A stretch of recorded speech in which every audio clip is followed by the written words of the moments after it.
Bonjour à tous, je suis Charlotte Le Guénic de l'ATBVB, l'Association des techniciens de bassin versant breton. Donc bienvenue sur cette troisième et dernière conférence sur les eaux souterraines organisée avec le BRGM Bretagne. Pour information, vous trouverez sous la vidéo les liens pour visionner les 2 premières webconférences eaux souterraines. Donc voilà, je vais laisser la parole aux intervenants, Flora Lucassou et Bruno Mougin du BRGM, et je vous souhaite de passer une bonne webconférence. Merci et bon visionnage.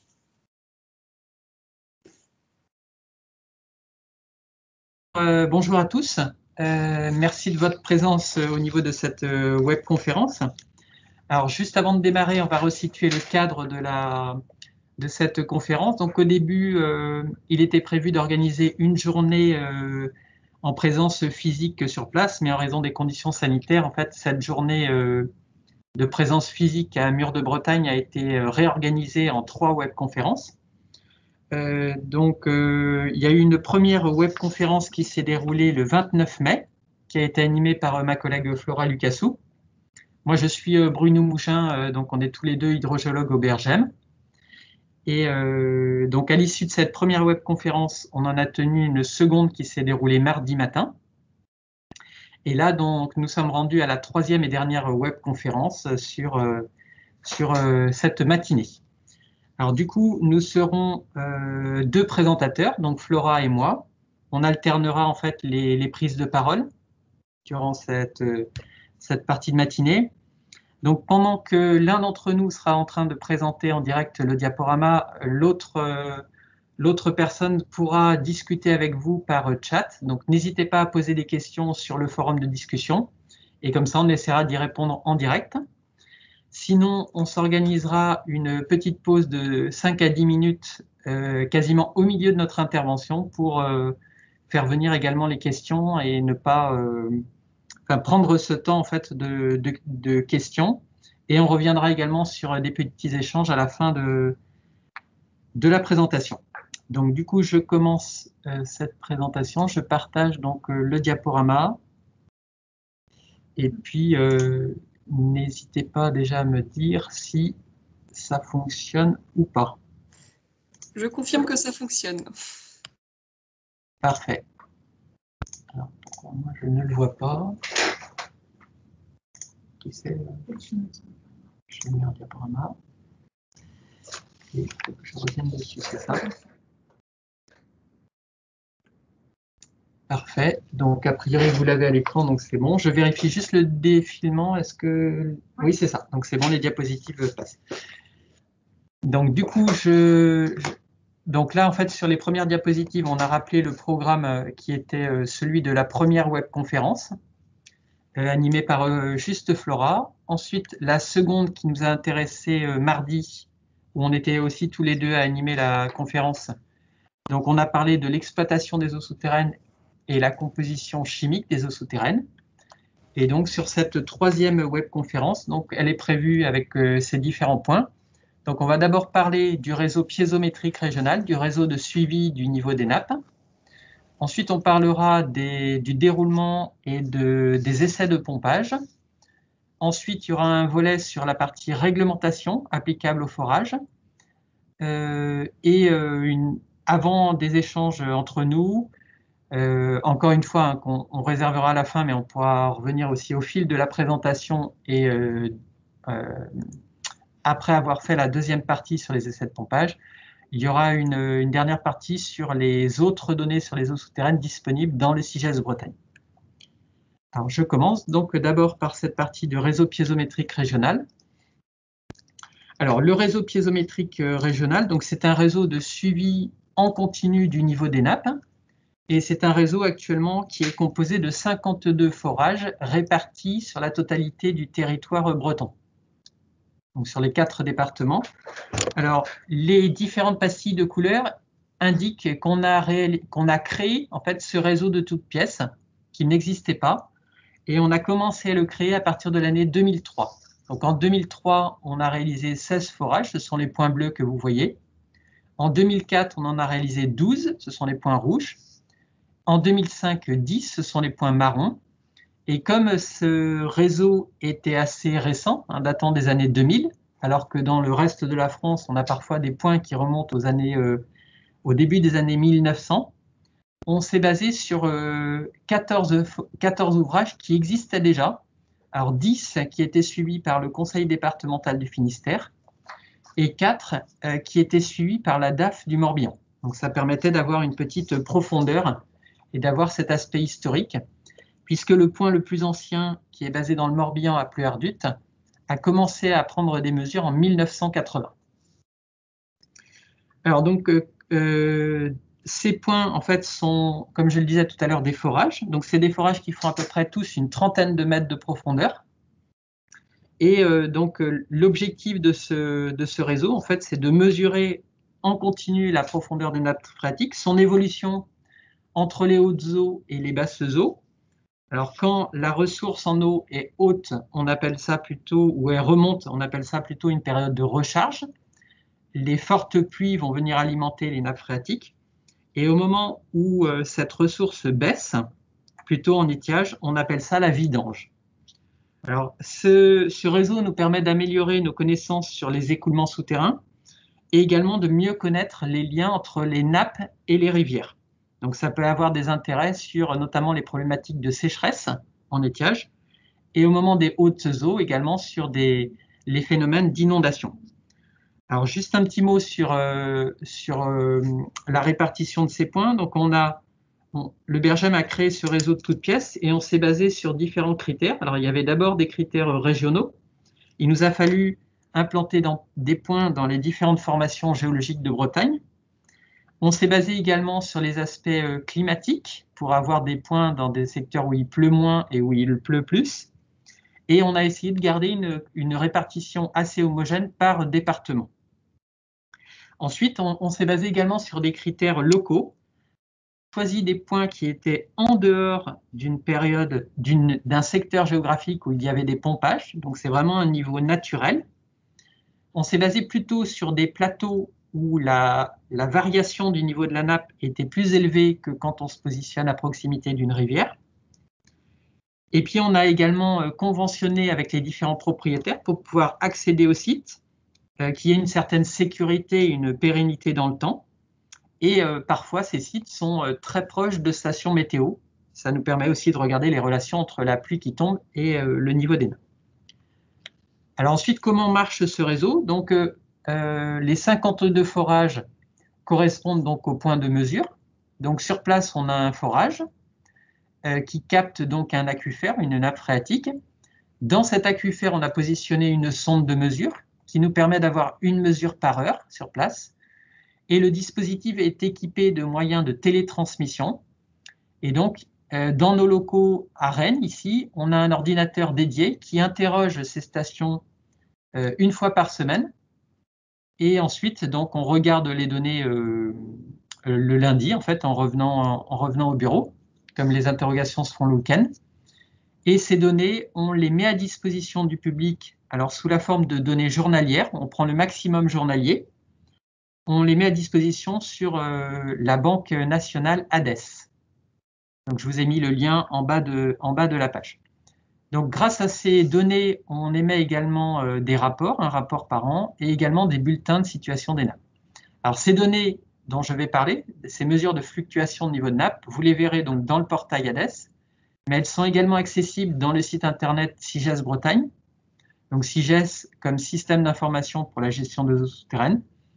Et il y a également l'application InfoNapp qui existe sur smartphone, qui permet aussi de faire cette consultation. Alors, quand on regarde en détail un point sur le terrain, voilà, ça ressemble à ça. Donc, en surface, vous avez une buse en béton, un coffrage qui est fermé à clé, et tout autour, en fait, une dalle carrée qu'on appelle une dalle de propreté.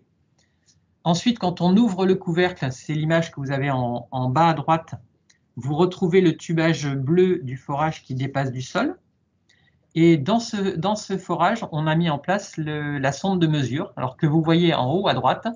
Donc, c'est une sonde pression. Elle est immergée en permanence dans l'eau et elle est reliée par un câble à un tube cylindrique qui est présent en surface, que vous voyez là, un tube de couleur grise. Et dans ce tube-là, en fait, vous avez une alimentation d'un modem qui permet de réaliser ces interrogations de la station. Alors, je passe à la suivante. Donc, néanmoins, si vous souhaitez avoir plus de détails sur ce réseau piézométrique, sachez qu'il y a un lien sur le CIGES Bretagne que j'ai mis en bas de page qui vous permettra d'avoir plus d'informations à ce sujet. Alors, grâce à ces mesures, en fait, donc là, je vous ai parlé de mesures régionales au niveau de la Bretagne, mais sachez donc que le BRGM fait ce travail-là sur la totalité du territoire français, en métropole et à l'outre-mer. Et notre organisme suit environ 1500 forages sur le territoire. Alors, ces 1500 forages nous permettent de participer au bulletin de situation hydrologique nationale, et donc le BRGM communique sur la composante nappe de ce bulletin. Alors, sous la forme d'une carte telle que vous la voyez en bas. Alors, c'est une carte qui est publiée, donc il y a 9 bulletins par an, à une fréquence à peu près mensuelle. Et sur cette carte, en fait, on représente, les forages sont représentés par des petits symboles. Alors, vous voyez des petits symboles et des gros symboles. Alors, les petits symboles correspondent à un forage. Et les gros symboles, en fait, c'est un cumul de plusieurs forages dans une grande nappe phréatique. Alors, sur les points, vous avez deux informations. Il y a une première information qui correspond à la forme du symbole. Si le symbole est un triangle orienté vers le haut, la nappe est en hausse. Si le triangle est orienté vers le bas, la nappe est en baisse.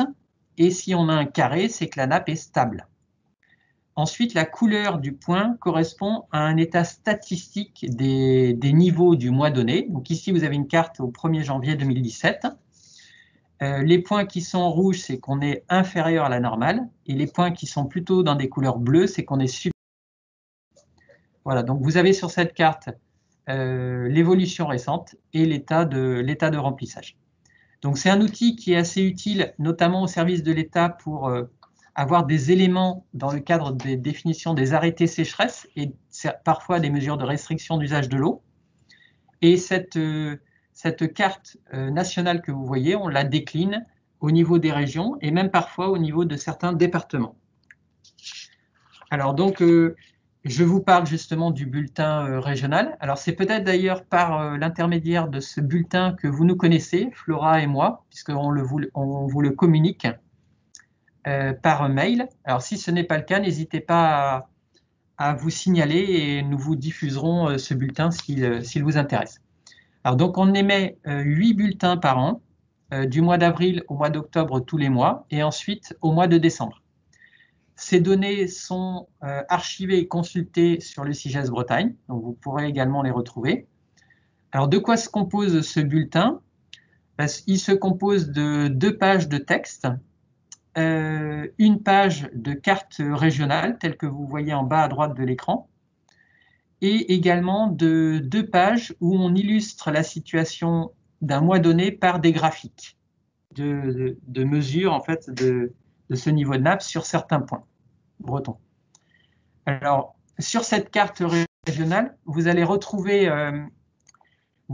exactement le même type d'informations que ce qu'on voyait au niveau national. Donc, vous voyez qu'on retrouve les symboles suivant l'évolution récente du niveau des nappes et les couleurs suivant le niveau des nappes un mois donné par rapport au retour historique de ce qui s'est passé. Donc là, par exemple, sur cette carte, on a le niveau à fin novembre 2016 et on regarde tous les mois de novembre des années passées pour voir où se situe ce niveau du mois de novembre. Et là, vous voyez que sur cette carte, on avait parfois des niveaux en rouge ou en jaune.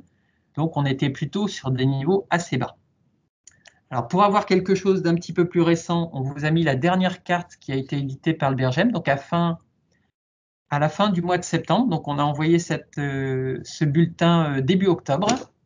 Et sur cette carte, vous voyez que la situation était bien meilleure que celle de la page précédente, puisqu'on avait des couleurs de points plutôt dans les verts et dans les bleus, ce qui voulait dire que les niveaux étaient assez normaux pour la période, et parfois même un peu supérieurs, sauf dans le Finistère où on était plutôt inférieur.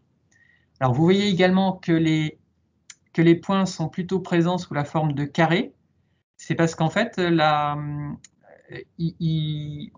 vous avez dû voir qu'il y avait une reprise des pluies, il y a eu également des très fortes précipitations début octobre, et on est au moment où les nappes sont entre les deux, entre le fait de descendre et de remonter, et elle commence cette période de recharge, de remontée du niveau des nappes. Alors, un petit commentaire sur ce réseau national. Donc, dans le cadre de ce réseau piézométrique national, on a un projet sur lequel on travaille actuellement qui s'appelle la météo des nappes. Donc, on a la volonté, en fait, de mettre à disposition nos mesures encore plus rapidement que via un téléchargement par un site Internet. Alors, donc, on a appelé ce projet météo des nappes pour aller justement au plus vite pour vous dire à quel moment on en est de la situation des nappes. Est-ce qu'on monte, est-ce qu'on descend, est-ce qu'on est bas, est-ce qu'on est haut? Donc l'idée, c'est de mettre à disposition en temps réel les mesures qui sont faites sur le terrain. On mettra également à disposition des mesures en termes de pluviométrie et également de débit de rivière sur ce site. Et on va également ajouter à ce site des mesures valorisées, c'est-à-dire qu'à partir d'une mesure de niveau de nappe, on va faire tourner un modèle qui va reconstituer ce niveau.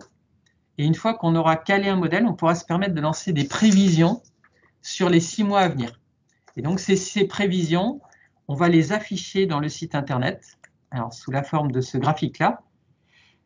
Alors, je vais essayer de l'expliquer. Donc, sur le site Internet, vous aurez une partie cartographique qui sera celle qui est à gauche de l'écran. Donc, on se connectera à la date du jour. Donc, aujourd'hui, le 16 octobre, on aura la situation d'une dizaine de points, pour l'instant, sur la France, à la date du 16 octobre. Ensuite, sur ces points, quand on cliquera dessus, on pourra accéder à des graphiques, et notamment le graphique que vous avez à l'écran, qui s'appelle Prévision. C'est-à-dire qu'à partir du mois d'avril, on pourra lancer des prévisions de niveau de nappe, regarder comment pourront évoluer ces niveaux en fonction d'un scénario météo, et on pourra superposer ça également à des seuils sécheresse s'ils existent. Donc ça serait un outil assez intéressant puisqu'on pourrait avoir cette gestion en temps réel. On pourrait anticiper également le niveau à l'étiage, en fait, si on passe au-dessus ou en dessous des seuils sécheresse. Et puis, on peut regarder l'évolution au jour le jour des liens nappe-rivière, puisqu'on affiche également le niveau de nappe, le débit de la rivière et la pluviométrie. Alors ensuite, je reviens sur les données piézométriques. Donc ici, on a pris l'exemple d'un point qui est dans les Côtes d'Armor, sur la commune de Plouguenast. Alors sur Hadès, vous aurez la possibilité d'afficher donc le niveau de la nappe. C'est ce que vous voyez à l'écran, la courbe qui est assez continue. Donc ici, c'est la situation à justement début octobre. Là, vous voyez la remontée du niveau, tel que je l'expliquais tout à l'heure. Ensuite, sur ce graphique, on peut superposer les plus hauts niveaux connus en bleu, les marges d'escalier mensuelles que vous voyez en bleu, le niveau moyen en vert et le niveau le plus bas en rouge. Et ça nous permet en fait de situer ces niveaux par rapport à l'historique de mesure, à la profondeur de l'historique de mesure. Donc là, si on avait regardé ce qui se passait au mois d'octobre, on verrait qu'on est au-dessus des moyennes, du niveau moyen, et qu'on est en train de remonter. Donc la situation est quand même assez bonne. Alors sachez que sur l'onglet qui est mentionné avec la flèche rouge, là tout en haut, on peut passer sur différents graphiques avec des états, différentes statistiques qui peuvent être intéressantes. Mais néanmoins, pour l'illustration, ce graphique me semble être intéressant pour vous expliquer à quoi correspondaient nos symboles en couleur sur la carte régionale. Alors, pour vous simplifier la tâche, puisque par le site internet Hadès, il faut un certain nombre de clics pour accéder aux données, on a créé avec Flora une page dédiée sur le CIGES Bretagne qui permet d'accéder directement aux données piézométriques régionales. Il y a un accès par département et ensuite vous avez en bas un lien Hadès qui est mentionné en fait dans un tableau et en cliquant sur voir les courbes, vous accédez directement au graphique. Donc vous accéderez à un graphique de ce type-là avec, vous voyez, des niveaux qui varient dans le temps entre des niveaux hauts et des niveaux bas et également des cycles annuels de je monte, je descends, je monte, je descends. Donc ça, c'est le cas pour les données des 52 piézomètres du réseau piézométrique. Mais sachez également qu'on a une page identique sur le réseau de suivi de la qualité des eaux souterraines qui est effectué par l'Agence de l'eau Loire-Bretagne et qui recense 55 points sur le territoire. Donc c'est pareil, vous pourrez visualiser par exemple l'évolution des concentrations en nitrate au niveau d'un forage, ce qu'on appelle un calitomètre suivi par l'Agence de l'eau Loire-Bretagne. Donc on vous enverra le diaporama et vous pourrez cliquer sur ces différents liens. Voilà, donc ça termine cette première partie sur le réseau piézométrique. Je vais maintenant passer à la partie sur les essais de pompage. Sur les essais de pompage, il faut commencer par ce graphique en expliquant ce qui se passe quand on pompe dans un forage. Alors, avant de vous expliquer ce graphique, je vais parler plutôt d'un exemple concret. Donc, imaginez-vous que vous remplissez votre verre d'eau, là, au bureau ou chez vous. Vous remplissez un verre d'eau, vous mettez une paille dedans, et avec votre paille, vous aspirez l'eau qui est contenue dedans.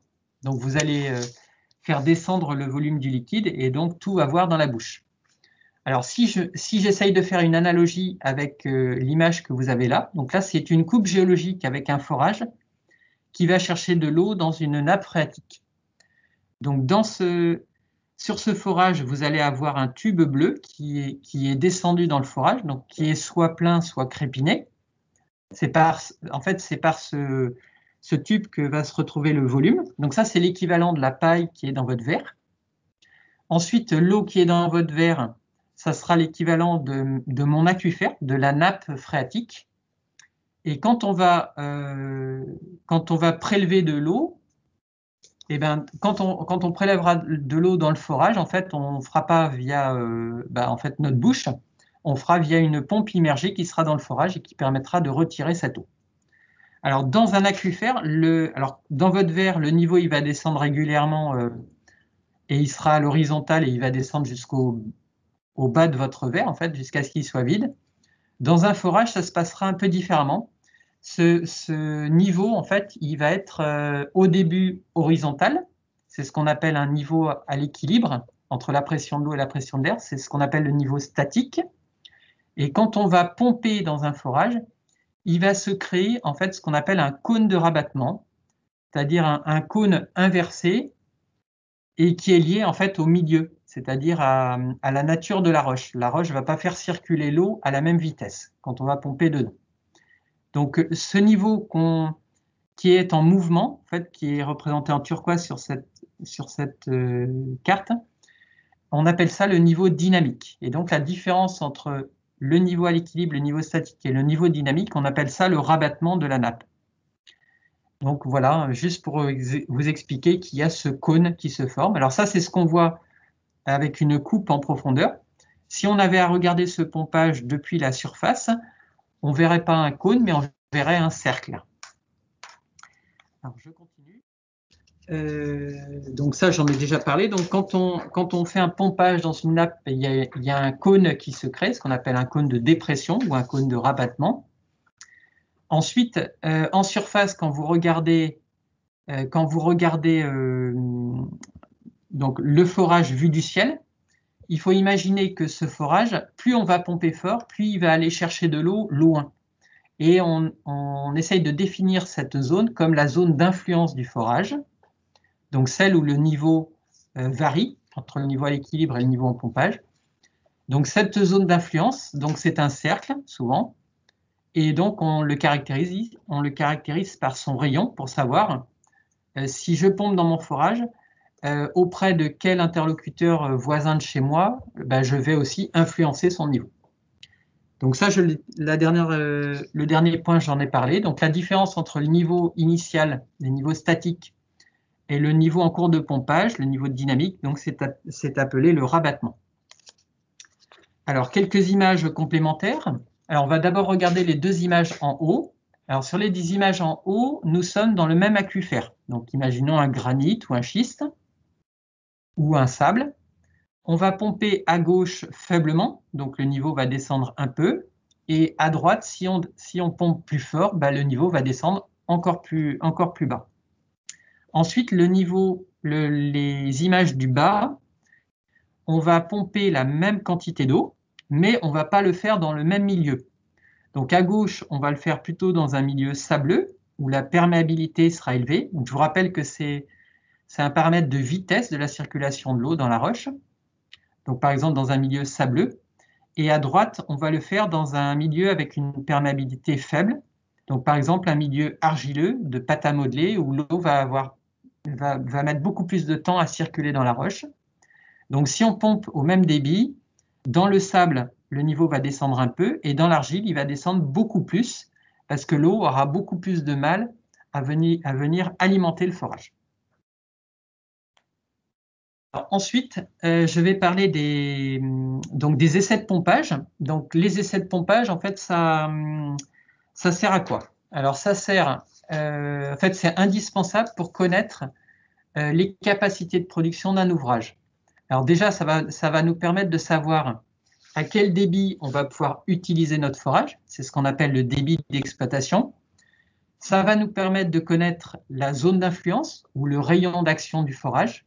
Donc encore une fois, je fais un forage, j'ai un puits chez mon voisin, est-ce que je vais venir attirer l'eau de ce puits et faire descendre son niveau ou pas? Et ça va également nous permettre, via une sollicitation de l'aquifère, ça va nous permettre de déduire ces caractéristiques. Alors d'abord, ces paramètres hydrodynamiques, donc je vous rappelle T comme la transmissivité et S comme le coefficient d'emmagasinement. Donc T, c'est plutôt un paramètre de vitesse de circulation et S, c'est plutôt un paramètre de porosité. Quelle quantité d'eau on peut mettre dans une éponge. Donc ça va nous donner ces caractéristiques de l'aquifère, mais ça va également nous donner des informations sur la géométrie de notre aquifère. Est-ce qu'il est limité dans l'espace? Est-ce qu'il est grand, petit? Est-ce qu'il est épais, pas épais? Et est-ce qu'il y a un lien avec d'autres aquifères qui seraient au-dessus ou en dessous? Alors, néanmoins, avant de commencer un essai par pompage, il faut aussi collecter des informations au préalable pour bien connaître le contexte géologique, dans quelle roche on se trouve, et hydrogéologique, dans quel aquifère on va pomper, est-ce qu'il va être productif, pas productif, et si on va pouvoir pomper fort ou pas fort. Et il faut également connaître les caractéristiques du puits, enfin du forage où on va pomper. Il faut savoir comment il a été réalisé, où sont les crépines, où sont les parties percées du tube pour ne pas non plus les dénouer. Alors, les essais par pompage, il y en a deux différents. Le premier, c'est ce qu'on appelle le pompage par palier ou l'essai de puits. Donc, on fait un essai au droit de notre forage. Et le deuxième, c'est un pompage de longue durée qu'on appelle aussi un essai de nappe, où on va plus caractériser l'aquifère. Alors, sur le premier, on l'appelle par palier parce qu'on va faire un essai assez court d'environ 1 heure. Et pendant 1 heure, on va pomper à un certain débit et on va pomper de plus en plus fort pour essayer de voir un peu ce que le forage a dans le ventre. Ensuite, donc, on va essayer de déterminer, grâce à cet essai, les caractéristiques de l'ouvrage, sa productivité, son efficacité, et ça nous permettra de savoir son débit critique, c'est-à-dire un débit à ne pas dépasser pour ne pas abîmer le forage, et donc son débit d'exploitation sur le long terme.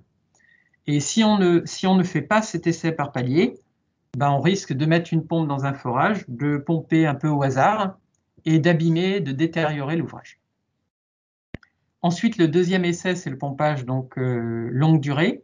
Donc, on le fait sur une durée beaucoup plus longue. Alors, je ne l'ai pas dit, mais l'essai par palier, c'est souvent à peu près 8 heures. Et l'essai longue durée, ça peut aller de 2-3 jours jusqu'à 2 ou 3 mois. Donc, on va le réaliser à un débit constant, à un débit notamment plus faible que le débit critique. Et son objectif, ça va être de déterminer les caractéristiques de la nappe, les paramètres hydrodynamiques, et on va également pouvoir en déduire la zone d'influence du pompage. Donc, on pourra calculer ce rayon d'influence et évaluer l'impact de ce forage sur le milieu environnement. Et là aussi, si on ne fait pas cet essai-là, on risque de surexploiter la nappe et peut-être aussi de vider le puits du voisin si on a mal évalué les distances. Alors, sur cette image, en fait, je vous montre l'exemple d'un pompage par palier. Alors là, un pompage par palier, donc comme je le disais, c'est une succession de pompages de courte durée, souvent 1 heure, et on arrête également le pompage après pendant à peu près 1 heure. Et ça permet de déterminer donc le débit d'exploitation maximal lié au forage. Alors, qu'est-ce qu'on voit sur cette image?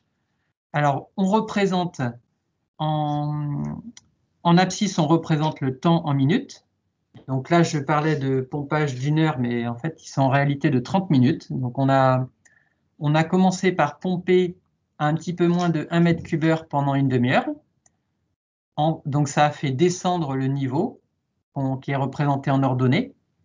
Donc, le niveau, vous voyez ici, il est entre 2 et 4 mètres de profondeur. Donc, quand on pompe, le niveau descend. Ensuite, quand on arrête la pompe de 30 à 60 minutes, le niveau remonte. Ensuite, sur le second palier, on va pomper 2 fois plus fort. On passe de 1 à 2 mètres cube heure à peu près. Donc, le niveau va descendre plus fortement. Ensuite, au bout d'une demi-heure, on arrête le pompage, donc le niveau remonte. Ensuite, on continue avec un troisième palier à environ 2,7 mètres cube heure. Le niveau va descendre, puis ensuite remonter quand on arrête la pompe. Et ainsi de suite, vous voyez, sur plusieurs paliers. Donc, qu'est-ce qu'on voit en fait? On voit que petit à petit, le niveau, vous voyez, il descend doucement, doucement, puis tout d'un coup, il va s'effondrer. Et ça veut dire qu'en fait, on va dépasser ce débit critique. Alors, qu'est-ce qu'on représente également qu'est-ce qu'on va calculer? On va calculer le paramètre petit s. Alors, le paramètre petit s, c'est ce que je vous expliquais tout à l'heure. En fait, c'est la différence entre le niveau statique et le niveau dynamique. Donc, c'est ce qu'on appelle le rabattement. On va faire la différence entre le niveau à la fin du palier et le niveau de la nappe au début du palier. Donc, sur le premier palier, vous voyez qu'on a baissé de 15 cm le niveau. Et sur le dernier palier, on l'a baissé de 1,52 m. Ensuite, ces résultats de débit et de rabattement que j'ai mentionnés sur ce graphique, là, sur 5 paliers, on va les représenter en fait sur un graphique. Alors, c'est ce que vous voyez ici. Donc, en abscisse, j'ai le débit et en ordonnée, le rabattement. Donc, je vous ai dit tout à l'heure, à peu près à 1 mètre cube heure, on avait 15 cm de rabattement. Donc, c'est le premier point que vous voyez à gauche. Puis ensuite, vous voyez les 5 points qui correspondent aux 5 paliers. Ensuite, on va tracer une droite qui passe par le 0. Et ensuite, on va tracer la deuxième droite quand le débit commence à baisser, quand le rabattement commence à baisser plus fortement. Et ces points, en fait, vont se croiser sur ce qu'on appelle le débit critique. Donc, ce débit critique, vous le voyez ici, il est d'environ 4 mètres cube heure. Donc, ce qui veut dire que si au niveau de mon forage, je dépasse ces 4 mètres cube heure, je risque de l'abîmer. Et si je pompe en dessous, je risque de pouvoir pomper ma nappe correctement et pouvoir utiliser mon forage. Donc, c'est ce qu'on a noté au-dessus. Là, au-delà de ce débit critique, il y a des écoulements turbulents qui peuvent créer des pertes de charge anormales. Donc, ça veut dire qu'on peut dénoyer les crépines ou on peut dénoyer également la pompe et donc l'abîmer. Et on peut aussi entraîner des particules fines du terrain. Donc, on peut abîmer en gros notre forage. Alors ensuite, le pompage longue durée. Donc, je vous le disais tout à l'heure, on va pomper là à débit constant. Alors là, on a mis très souvent 48 ou 72 heures, donc 2 à 3 jours pour des petits forages. Mais sinon, pour des forages pour l'eau potable, souvent, ça dure plus environ 2 à 3 mois. Donc, on pompe à un débit inférieur au débit critique. On va suivre le niveau dans notre forage où on pompe, mais également dans des points tout autour qu'on va appeler des piézomètres. Ensuite, on va également suivre le niveau de la nappe qui va descendre, mais on va également le suivre au moment où on arrête le pompage pour savoir comment ce niveau remonte. Ensuite, en interprétant ce pompage, on essaye de mieux caractériser le milieu et ça nous permet d'avoir, par des interprétations, les paramètres de la nappe, donc le T et le S, transmissibilité et coefficient d'emmagasinement. Et ça nous permettra aussi de savoir à quel débit je peux utiliser pendant plusieurs années ce forage. Alors, quelques images pour vous montrer aussi à quoi ça ressemble quand on fait un pompage longue durée. Alors, en haut, vous avez le puits. Alors, on appelle ça puits, mais en fait, c'est le forage où on fait le pompage. Et en dessous, vous avez un piézomètre qui est situé peut-être à, je sais pas, on va dire une dizaine ou une vingtaine de mètres de notre forage pompé. Alors, qu'est-ce qui se passe dans le forage qui est pompé? Le niveau de la nappe va descendre au moment où on pompe. Il va d'abord descendre très rapidement, puis ensuite, il va plutôt se stabiliser. Donc, c'est pour ça que quand on est sur le terrain, on essaye de prendre un maximum de mesures au début du pompage, puis après, on espace notre pas de temps. Ensuite, quand le niveau est stabilisé, on va arrêter le pompage et on va suivre la remontée du niveau de la nappe dans le temps. Donc, c'est ce que vous voyez sur la deuxième partie du graphique. Ensuite, on va suivre également ces niveaux de nappe dans un piézomètre, qui, je vous le disais, donc, est situé à peu près, imaginons, à 10 ou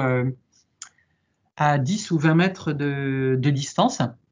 Et en fait, le niveau dans ce piézomètre ne va pas baisser tout de suite. Il va y avoir un petit facteur retard qui est noté ici R. Mais à partir d'un certain moment, le niveau va descendre aussi dans ce piézomètre. Alors, il va descendre moins bas, puisqu'on va être sur les limites de notre zone d'influence, de notre cône de rabattement. Et quand on va arrêter le pompage, il va aussi remonter, mais peut-être pas immédiatement. Il y aura aussi un petit peu ce facteur de retard.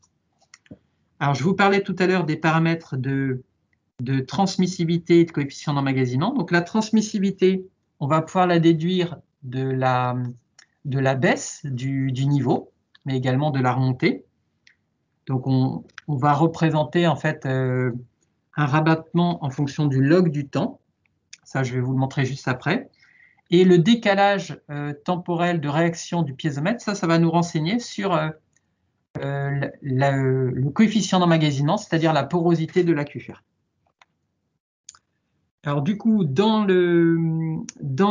notre contexte un petit peu plus breton, où on a un milieu fissuré ou fracturé, il est préférable de réaliser ces essais donc sur une durée un petit peu plus longue. Donc on parlait de 24 à 72 heures, voire plus, et de le faire durant l'été pour mieux caractériser les conditions les plus déficitaires en fait, de la nappe. Et en fait, ce pompage, il va nous renseigner également sur des limites étanches ou alimentées. Alors, je vais essayer de l'expliquer. En fait, une limite étanche, c'est quand on atteint, en fait, quand on va venir attirer l'eau, on va venir attirer l'eau à un endroit où l'eau ne circule plus. Ou alors, à l'inverse, une limite alimentée, c'est qu'on va venir rechercher une autre ressource en eau. Alors, ça peut être une autre nappe ou ça peut être un lac ou une zone humide ou un marais qui est à côté de notre pompage. Et ensuite, donc, on va attendre une stabilisation temporaire des niveaux, c'est-à-dire qu'on va pomper jusqu'à ce que notre niveau soit à peu près à l'équilibre dans le forage avant d'arrêter la pompe. Alors ici, quelques exemples un petit peu plus clairs là, de ce que je vous disais tout à l'heure. Alors on va commencer par regarder le graphique du bas.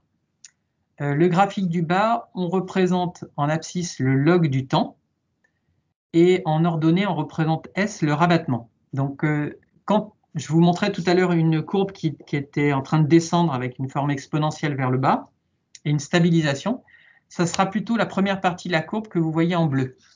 Donc la partie que vous voyez en bleu, donc grâce à la pente de la droite, donc ce qui est noté DS, on va déduire le paramètre T, c'est-à-dire la transmissivité, et le T0, c'est-à-dire le retard d'un piézomètre à réagir par rapport à un pompage, ça nous donnera le coefficient d'emmagasinement.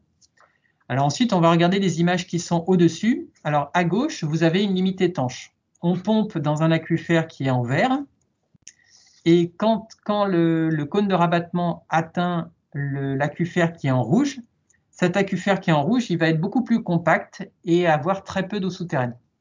Donc, à cette distance D, il va se passer quelque chose, c'est qu'à gauche, vous voyez en vert, à gauche du forage, vous voyez en vert le niveau qui descend selon le cône de rabattement. Et ce que vous voyez ensuite à droite, c'est que ce cône de rabattement, il va descendre beaucoup plus vite à droite du forage.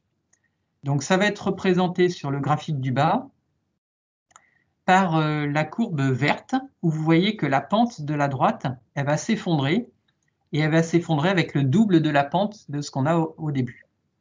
Ensuite, à droite, en haut à droite, vous avez une limite, une limite alimentée, c'est-à-dire qu'on pompe, on a un forage qui est à côté de la mer ou d'un lac, et du coup, on va venir attirer l'eau de ce lac. Pareil, à la distance D.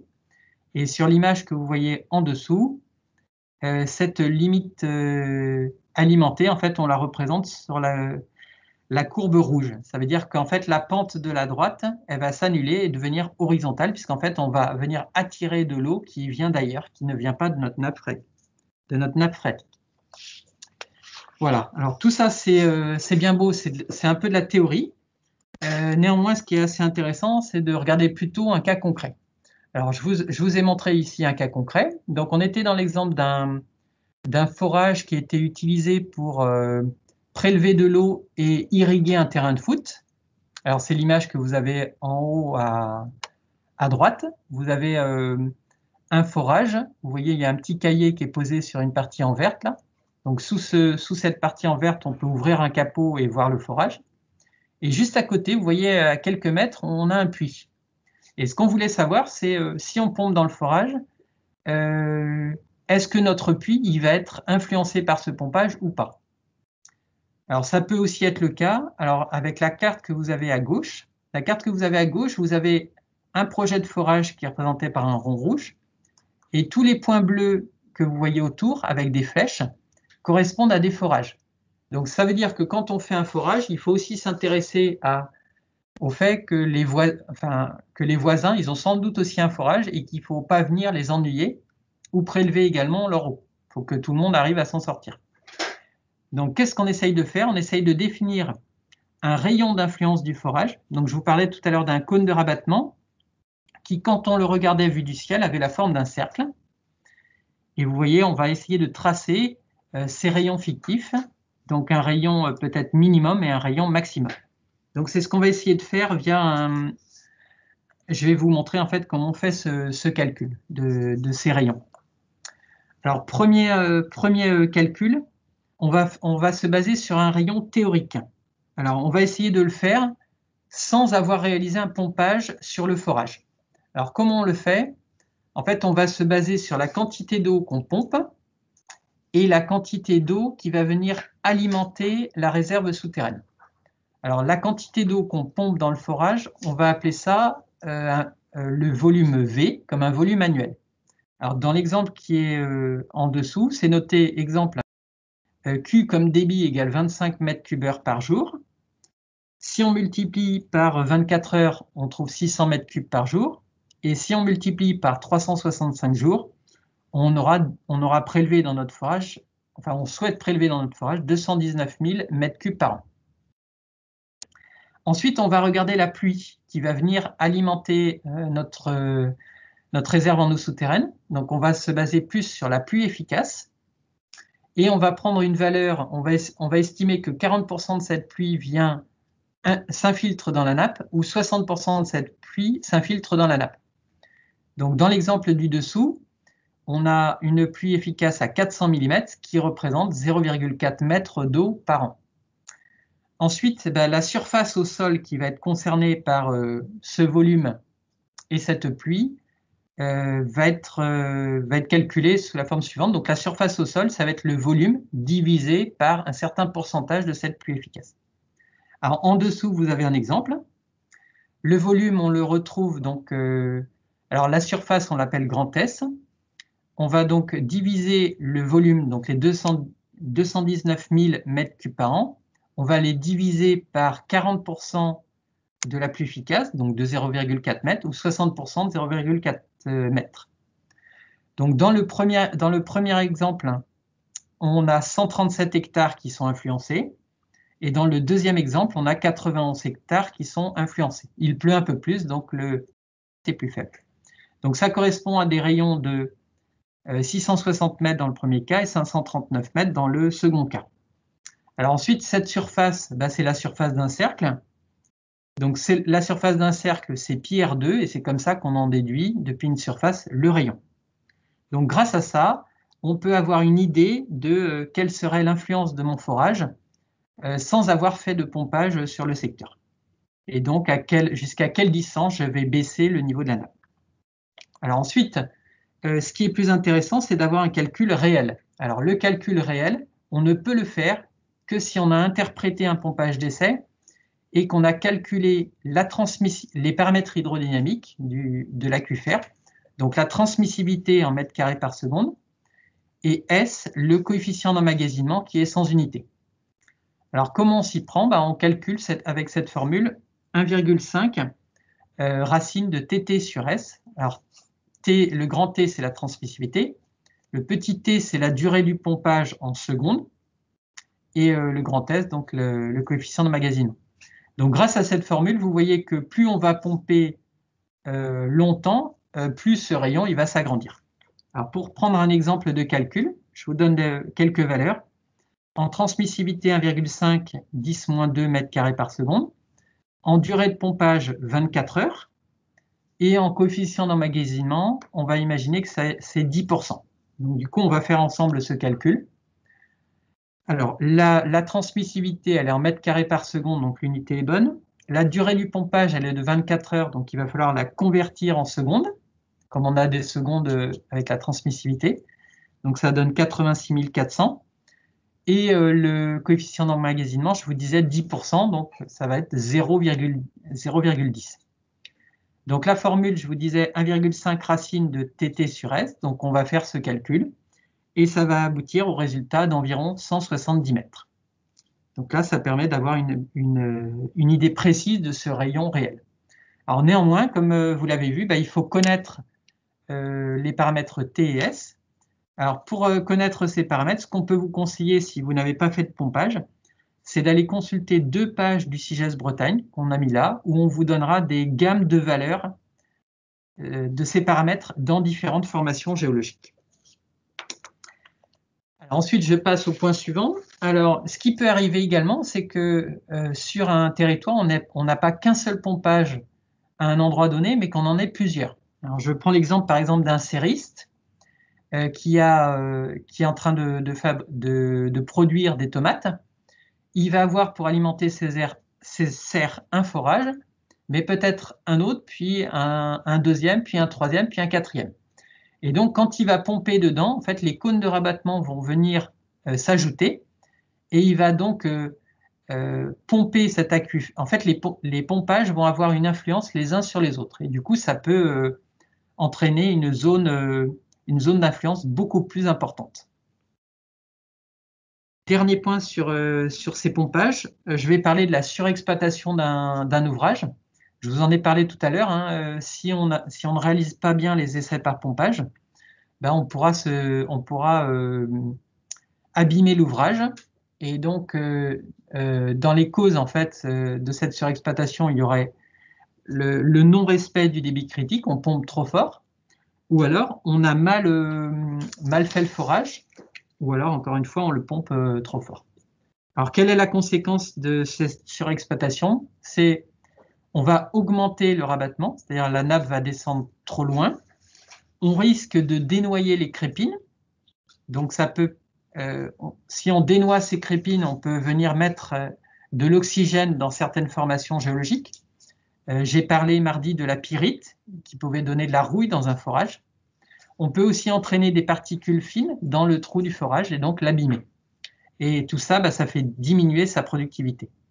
Et puis, on peut également dénoyer la pompe, notamment par des processus de marche-arrêt de la pompe, c'est-à-dire on pompe quand on a besoin très fort et puis on s'arrête. Et du coup, également, si on est à proximité du littoral, on peut attirer de l'eau salée. Alors, quelles sont les solutions pour éviter ça? C'est évidemment donc de faire un essai de pompage, comme je vous l'ai expliqué, notamment le pompage par palier. Mais on peut aussi descendre des appareils dans le forage, comme par exemple une caméra. Alors, vous avez des images à droite, où on a une caméra qui est descendue dans le forage et qui va aller voir l'état des crépines. Alors, vous voyez que parfois, ces crépines, elles seront... le trou sera bien libre, donc l'eau pourra bien se remplir dans le forage, mais parfois, elles seront totalement bouchées par les matériaux ou le terrain qui est capté de l'aquifère. Ensuite, on peut utiliser également un micro-moulinet. C'est une hélice qu'on descend dans le forage et cette hélice tourne quand on recoupe des arrivées d'eau. Ça permet de voir si le forage est aussi productif. Alors, les essais de pompage par palier, on peut aussi les renouveler. Une fois qu'on l'a fait, on peut utiliser le forage pendant plusieurs années, par exemple 5 ans. On refait un essai de pompage par palier au bout de 5 ans et on regarde si on a le même débit critique ou pas. Si on a perdu ce débit, si on a perdu du débit, on peut aussi nettoyer le forage, soit par un brossage. Alors vous pouvez imaginer avec les photos qu'il y a sur la droite que si on descend une grosse brosse dans le forage, on va venir nettoyer son intérieur et peut-être déboucher ses trous. Ou alors on a une autre technique, c'est l'airlift. On souffle très fort dans le forage et tous les dépôts, toutes les particules fines, on va les faire sortir de ce forage. Voilà, donc j'en arrive à la fin de ces 2 premières parties. Ce que je vous propose, c'est qu'on prenne peut-être 5 ou 10 minutes de questions, si vous en avez. Donc n'hésitez pas. Et après, on va poursuivre cette présentation. Alors, du coup, là, ce qu'il va falloir, c'est brancher votre micro, si vous avez une question, ou alors, encore une fois, la proposer par le forum de discussion.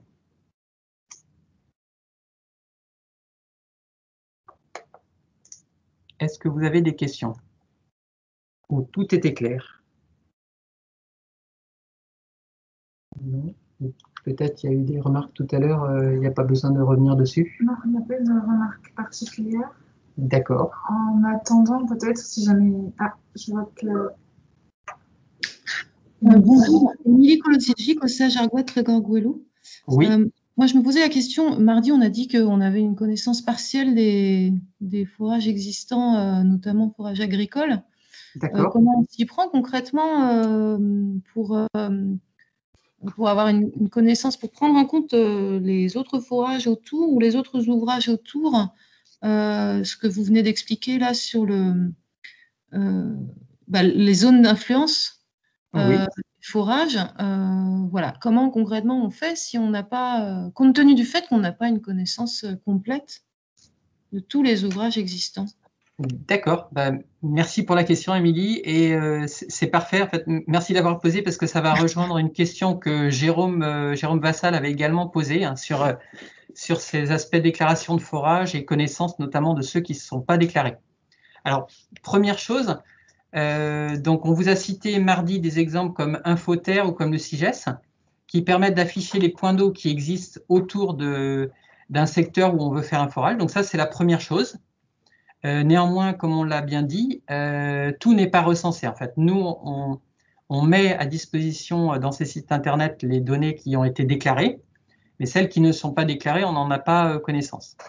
Alors, quelles sont les solutions du coup pour avoir un inventaire exhaustif? C'est déjà, vous, si vous passez sur le terrain ou si vous connaissez des interlocuteurs qui sont capables de vous dire, là, il y a un forage, ça serait bien que le BRGM le rajoute dans sa base. Si vous nous envoyez des informations, du type savoir exactement où il se situe, des coordonnées, une profondeur, peut-être une date de réalisation, savoir ce que c'est, si c'est un puits, un forage. Vous pouvez nous envoyer ces informations et on les rajoutera dans les bases de données, comme ça vous les verrez. Ou aussi l'autre solution, c'est les services de l'État en fait, qui effectuent un certain nombre de contrôles sur le terrain. Alors soit des contrôles directement de forage, au titre de la loi sur l'eau. C'est ce qu'on fait aussi avec Flora. On passe sur le terrain pour aller contrôler ces ouvrages. Ou alors, quand ils font des contrôles agricoles ou directives nitrates ou autres sur des exploitations, ils nous remontent également des informations en disant « j'ai vu un forage, voilà ses caractéristiques » et donc compléter votre base de données. Donc, ça peut être une solution pour avoir un travail un petit peu plus exhaustif. Et je vais donner une dernière réponse. La dernière réponse, ça serait aussi d'avoir une enquête sur le terrain et d'aller voir à l'endroit où on veut faire un forage si les voisins ont un forage, s'ils ont connaissance par des d'anciens forages qui ont été réalisés ou depuis anciennement utilisés aussi ou actuellement utilisés par la commune. Donc ça serait un petit peu les solutions ou les pistes qu'on pourrait évoquer. Est-ce que, je vois que Jérôme Vassal est là, est-ce que ça répond également à votre question?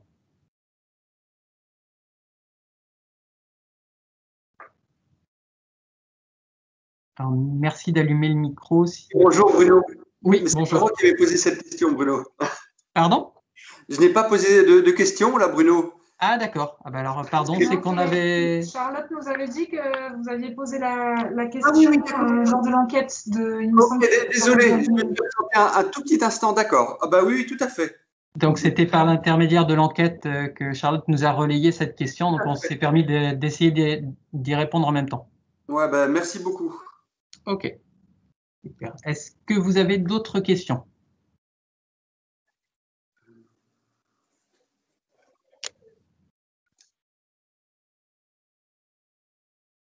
Non, ça n'a pas l'air. Charlotte, est-ce qu'on poursuit ou Oui, on peut poursuivre. On peut poursuivre. Je suis en train de me dire, je vais en profiter pour la prochaine session de questions pour regarder s'il n'y a pas eu d'autres questions dans l'enquête depuis la dernière fois. Oui, comme ça permettra d'y répondre. Après. D'accord. Merci.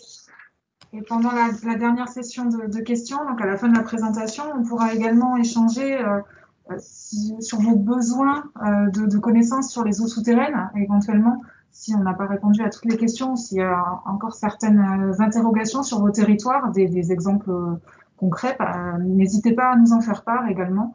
Voilà, on est là aussi pour échanger et répondre à vos demandes, même si ça va au-delà des présentations qu'on aura pu faire pendant ces 3 webconférences. J'ai une petite question, oui. possible? Oui, sans problème. Tu as évoqué plusieurs fois le rôle de la pyrite dans la dénitrification des eaux souterraines. Quand des forages sont faits donc en deçà des zones de pyrite, c'est dénitrifié, on trouve souvent du fer, du manganèse. Est-ce que cette oxydation des métaux peut pas, à terme, boucher les fissurations du sous-sol et donc diminuer la transmissivité géologique et donc l'alimentation des forages? Oui, alors… poser des problèmes dans le futur, quoi. Oui, c'est clairement le cas. Alors, la pyrite, en fait, elle va effectivement dégager du fer. Et si ce fer se retrouve en contact avec l'air, donc si le forage est trop pompé et qu'on dénoie en fait le secteur géologique où on a cette pyrite, ça va créer du fer. Donc, on va avoir une eau rouge. Et cette eau rouge, elle va venir abîmer notre pompe. Donc, il y a de grandes chances qu'il faille changer la pompe parce qu'elle va s'encrasser. Et c'est pareil pour les crépines. Alors, on va abîmer donc notre forage. Par contre, on n'abîmera pas en fait la transmissivité, c'est-à-dire le paramètre en fait de vitesse de l'aquifère. Celui-là, en fait, il va rester identique. Par contre, c'est notre forage qu'on ne pourra plus utiliser. Donc, c'est pour ça que j'ai parlé tout à l'heure de différentes solutions, hein, d'aller inspecter avec une caméra dans le fond du forage, de venir le brosser, le nettoyer. Ou alors, il y a aussi une autre solution. Là, je reviens à l'exemple en fait de superposition des pompages ou de pompage trop fort. Au lieu d'utiliser un forage par à-coup, c'est-à-dire en prenant la pompe avec du tout ou rien, c'est-à-dire je pompe très fort ou je pompe pas du tout fort, c'est de vanner en fait la pompe, de pomper à un petit débit pendant beaucoup plus longtemps. Ça fera descendre moins bas le niveau de la nappe et du coup, ça nous amènera moins de fer aussi dans le forage, qui pourra se mettre plutôt dans le bas du forage comme un agglomérat, et donc on aura une eau plus claire en surface qui pourra être pompée plus doucement. Ma question, c'était aussi, est-ce que les nitrates provenant de la surface peuvent pas avoir ce rôle d'oxydation de la pyrite et donc à terme provoquer cette accumulation de fer, non seulement dans les forages, dans les pompages, mais aussi dans les fissurations du sous-sol? Alors, cette réaction de dénitrification, là, elle n'existe pas partout, parce que toutes les roches n'ont pas de la pyrite. Et quand elles en ont, il faut effectivement que le milieu soit assez nitraté pour avoir cette réaction en route. Donc, ce que tu évoques, en fait, ça va effectivement arriver, ça va exister dans des secteurs où il y a beaucoup de pyrite. Et si ces secteurs sont très pompés, mais s'il n'y a rien qui se déroule, c'est-à-dire soit pas d'apport de nitrate à un secteur donné, soit pas des pompages très forts qui viendraient amener de l'oxygène à à ces bactéries ou à ces milieux, en fait, la réaction ne se produira pas. D'accord. Parce que moi, je pensais que l'oxygène dénitrate, tu vois, amenait la réaction chimique et risquait de colmater à terre. C'est généralement sur les mêmes secteurs, les grosses exploitations industrielles, où il y a beaucoup de nitrate en surface, et des gros forages pour l'exploitation juste en dessous. Voilà, c'était ma question. D'accord, bah oui, c'est effectivement des ouvrages qui pompent aussi très fort au niveau des industriels, mais très souvent, en fait, les forages sont vannés et ils ont fait ces essais par pompage et ils ont aussi une bonne connaissance des débits critiques et logiquement, les autorisations dont ils disposent, en fait, sont basées sur des essais par pompage et des interprétations. Donc, du coup, logiquement, ces ouvrages sont bien utilisés si la réglementation est respectée.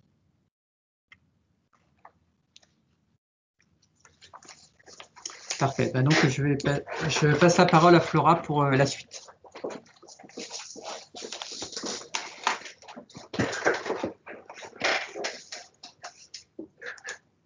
Alors, je vais repartager le diaporama pour la suite.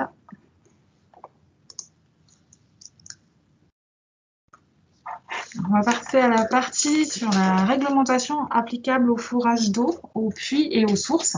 Ah, alors, ça n'a pas fonctionné. Je recommence.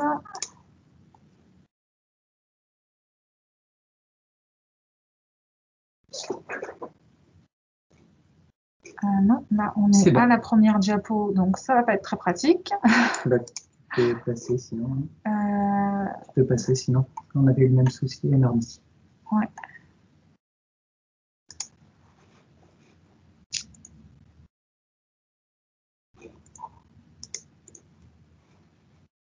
Oh là là. Bon. Petit souci technique, tout a disparu. On recommence. Je crois que c'est quand on lance le diaporama, en fait, on revient automatiquement à la première diapositive. Je fais un essai. Désolée pour les soucis techniques. Ça apparaît, ça redisparaît.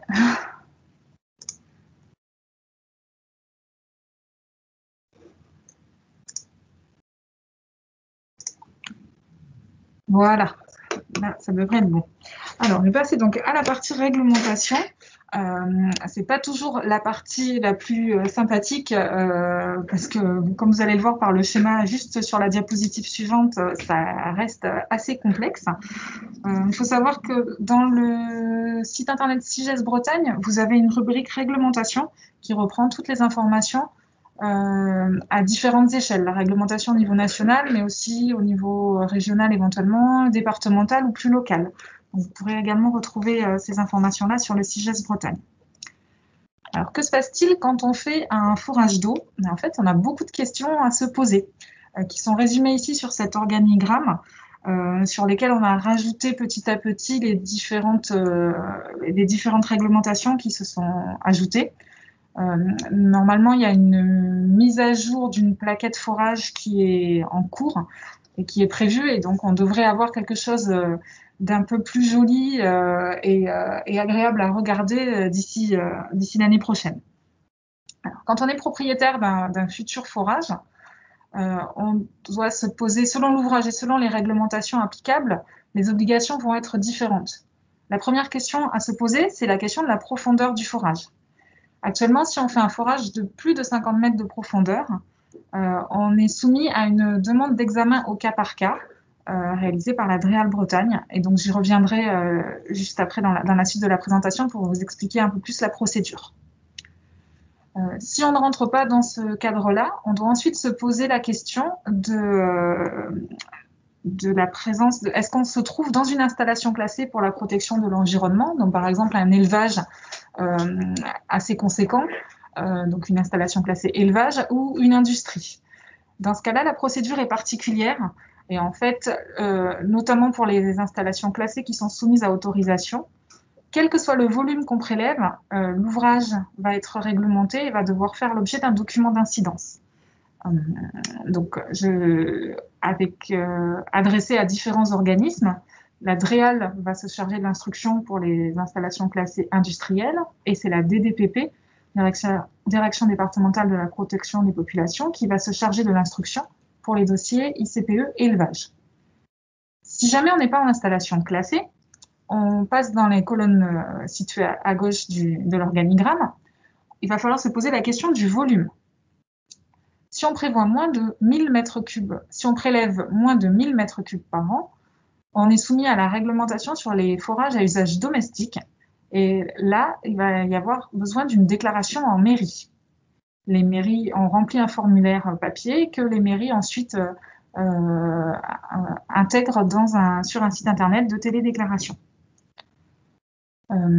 Si on prévoit plus de 1000 m3 par an, là, on va être soumis à la nomenclature loi sur l'eau. Et donc là, les questions suivantes à se poser, la procédure va être divisée en 2 temps. Tout d'abord, on va s'occuper du forage, de l'ouvrage, et on va devoir en faire une déclaration préalable. Et ensuite, en fonction du volume qu'on va prélever, le prélèvement pourra également être soumis à déclaration ou autorisation. Donc, vous voyez beaucoup de couches différentes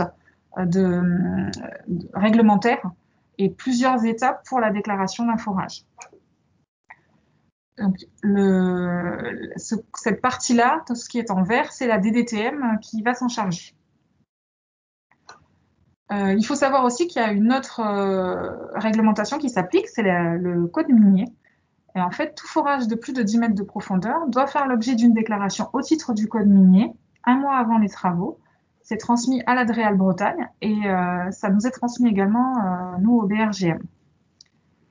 En plus de toutes ces réglementations, il faut également savoir quel est l'usage du forage, parce que s'il y a un usage alimentaire, le prélèvement d'eau va être soumis à autorisation au titre du Code de la santé publique et donc déclaré auprès de l'Agence régionale de santé. Toutes les prescriptions générales qui sont applicables au forage et au prélèvement sont fixées par des arrêtés nationaux, les arrêtés du 11 septembre 2003, qui sont maintenant complétés par des arrêtés départementaux. Donc, voilà un premier aperçu de la réglementation. Maintenant, je vais vous détailler un petit peu les différents textes qui s'appliquent. C'est surtout pour savoir quand vous avez un forage ou quand il y a un projet de forage sur votre territoire, quelle réglementation va être applicable et où trouver les différentes informations. Donc ici, je vous rappelle la déclaration au titre du code minier et le lien vers le formulaire de déclaration qui est disponible sur le site de la DREAL Bretagne. Il faut savoir que la déclaration code minier, c'est une déclaration préalable, mais qu'il faut qu'on ait reçu, nous, au BRGM, les dossiers de fin de travaux, donc une fois que l'ouvrage a été fini, pour qu'on puisse les bancariser dans la banque du sous-sol. On ne bancarise pas un forage quand on reçoit une déclaration préalable, parce qu'on n'est pas sûr que l'ouvrage soit réalisé, et surtout, on n'est pas sûr de sa localisation exacte. Donc nous, il nous faut vraiment les informations sur la localisation exacte pour pouvoir le bancariser dans la banque du sous-sol. Les arrêtés du 11 septembre 2003 et les arrêtés départementaux, je vais y revenir juste après. Les ouvrages qu'on appelle loi sur l'eau sont soumis au Code de l'environnement. Il faut faire un dossier d'incidence ouvrage quand le volume est supérieur à 1000 m3 par an. C'est ce que je vous expliquais sur la diapo précédente. Et en fonction du volume qu'on prélève, si le volume est supérieur à 10 000 m3 par an, là, il faut déposer également un dossier d'incidence prélèvement. Et tous ces dossiers sont envoyés à la DDTM. Quand on réalise un ouvrage dans le cadre d'une ICPE, là, c'est la DREAL ou la DDPP qui se charge de l'instruction. Et les forages domestiques, donc ceux qui ont un prélèvement annuel inférieur à 1000 m3, sont déclarés en mairie via un formulaire CERFA. Vous avez sur cette diapositive les intitulés exacts des 2 arrêtés du 11 septembre 2003, donc qui fixent les prescriptions générales qui sont applicables au sondage, forage, création de puits ou d'ouvrages souterrains, soumis à déclaration en application de 2 articles du Code de l'environnement, donc c'est les nomenclatures eau. Dans cet arrêté, vous trouvez les dispositions générales applicables au forage et les dispositions techniques, notamment les conditions d'implantation, les conditions de réalisation et d'équipement, également les conditions de surveillance et d'abandon. Donc c'est un texte de loi, c'est pas toujours très lisible, hein, beaucoup d'articles dans ce texte, mais il existe un guide d'application de l'arrêté. Je vous ai mis le lien également dans la suite du diaporama. Il y a également un deuxième arrêté à la même date qui, lui, fixe les prescriptions qui s'appliquent aux prélèvements qui sont soumis à déclaration.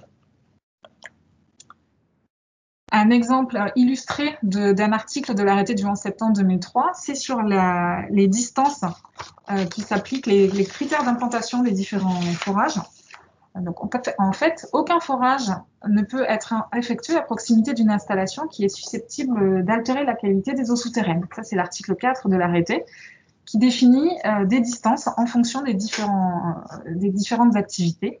Par exemple, un forage ne peut pas se trouver à moins de 35 mètres d'un bâtiment d'élevage et de ses annexes, d'ouvrages d'assainissement collectif ou individuel, d'épandage et de stockage et de manipulation de produits phytosanitaires. La distance passe même à 50 mètres pour l'épandage. Si l'eau est destinée à la consommation humaine ou à l'arrosage de cultures maraîchères, c'est pour éviter des contaminations bactériologiques. Il y a également une distance de 200 mètres à respecter au niveau des décharges et des stockages de déchets. Il faut savoir aussi que l'implantation des forages, elle est réglementée dans les périmètres de protection des captages d'eau potable. Selon les captages et selon les déclarations d'utilité publique de ces captages, la réalisation d'un forage va être soit interdite, bon, dans le périmètre de protection immédiate, elle est toujours interdite, mais dans le périmètre de protection rapproché, elle peut être interdite, mais parfois elle peut être autorisée sous certaines conditions. Donc ça, c'est à vérifier aussi dans le cadre de chaque forage d'eau potable. Quand on voit ces distances, on se rend compte qu'il faut forcément identifier et tenir compte des plans d'épandage qui existent, notamment si le forage est réalisé en limite de propriété. Il faut tenir compte de ce qui se passe dans le champ du voisin, par exemple. Et donc maintenant, dans le cadre des arrêtés départementaux forage, une zone de protection de 5 mètres par 5 mètres doit être établie autour de la buse, avec sans activité dépôt et entretien autre que mécanique. C'est notamment valable quand le forage se situe dans une pâture où il pourrait y avoir des animaux qui viennent à proximité. On isole le forage et on le protège, notamment pour les contaminations bactériologiques, avec une clôture. Je vous ai parlé des distances par rapport à l'épandage. Pour les produits phytosanitaires, par contre, c'est seulement l'interdiction, elle est seulement à moins d'1 mètre du forage. Il n'y a pas de réglementation plus contraignante.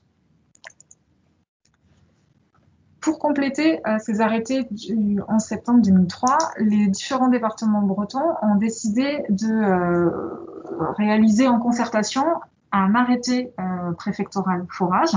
Il y a une version régionale qui a été validée en intermisaine en 2015, mais chaque préfet de département a ensuite signé cet arrêté en faisant des petites modifications à la marge. Vous avez ici les dates de signature et les liens vers les 4 arrêtés.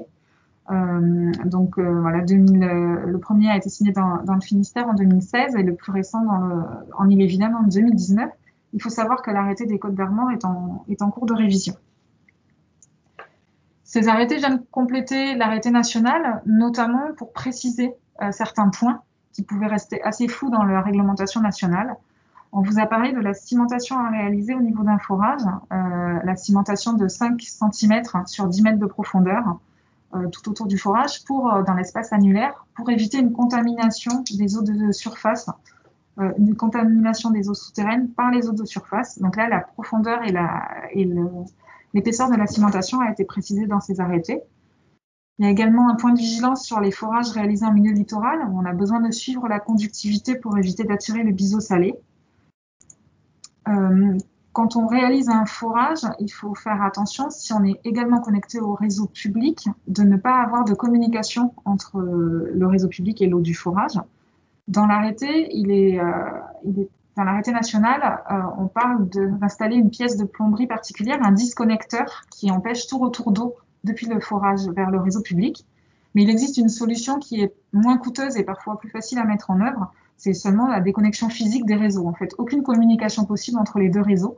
Ça a été rajouté dans l'arrêté, parce que souvent, on se retrouvait avec des installations non conformes, où du fait du coût du disconnecteur, il n'était pas installé. Il y avait seulement une vanne ou un clapet anti-retour, ce qui n'était pas sécuritaire. Et finalement, il vaut mieux déconnecter complètement les deux réseaux c'est souvent plus simple à mettre en œuvre. Comme je vous l'ai dit, les arrêtés nationaux datent de 2003, donc se poser la question de la mise en conformité des forages et des puits qui sont plus anciens. Donc il y a également des précisions qui sont apportées à ce niveau-là dans les arrêtés départementaux. La durée des essais de pompage a aussi été précisée dans ces arrêtés en fonction d'une norme AFNOR qui existe sur les forages et la clôture de 5 mètres par 5 mètres dont je vous ai parlé tout à l'heure. Vous retrouvez ici les ouvrages, la nomenclature eau et donc les différents seuils pour les volumes qui sont applicables au forage. Donc, le volume supérieur à 1000 m3, il faut faire un dossier d'incidence pour le forage. Donc, c'est au niveau de la nomenclature eau, c'est la rubrique 1110. Et le prélèvement, c'est au niveau de la rubrique 1120. Donc, entre 10 000 et 200 000 m3, le prélèvement va être soumis à déclaration et au-delà de 200 000 m3, soumis à autorisation.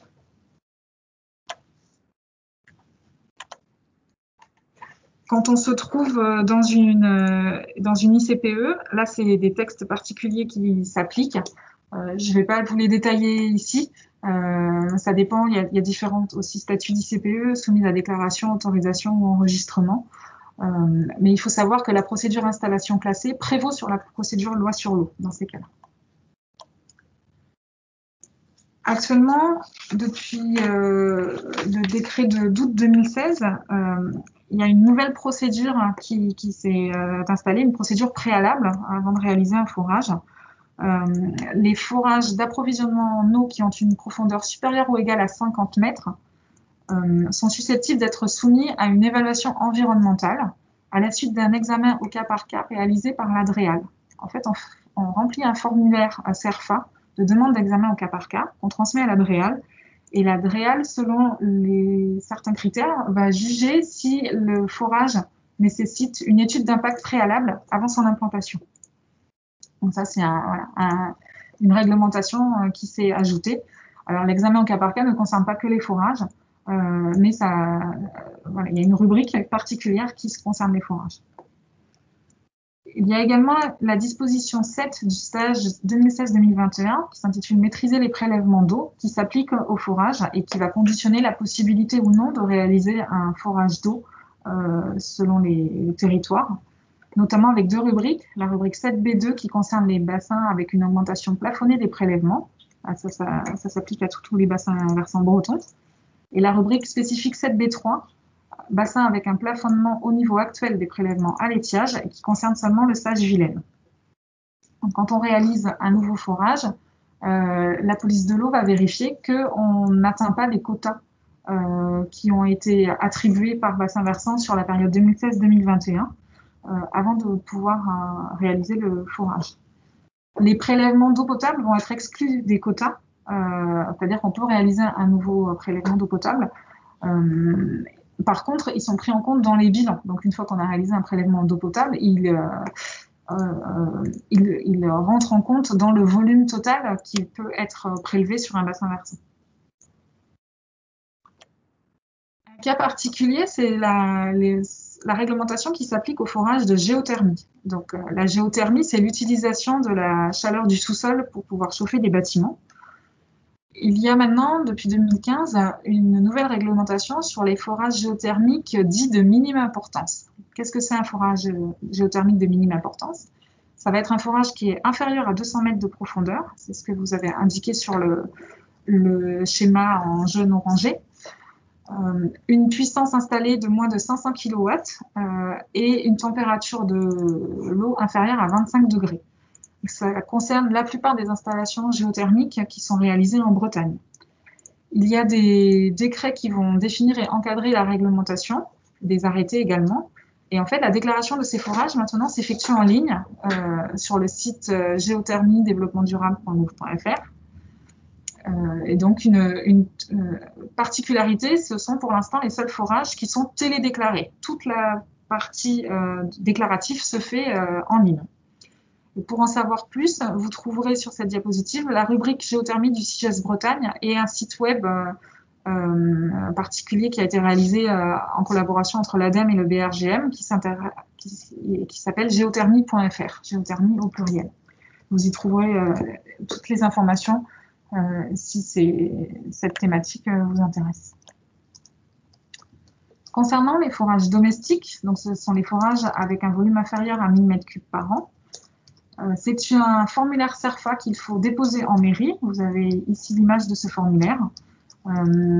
Et pour en savoir plus, vous pouvez consulter l'article qui se trouve sur le CIGES Bretagne et qui s'intitule « Un forage, quelle démarche ?»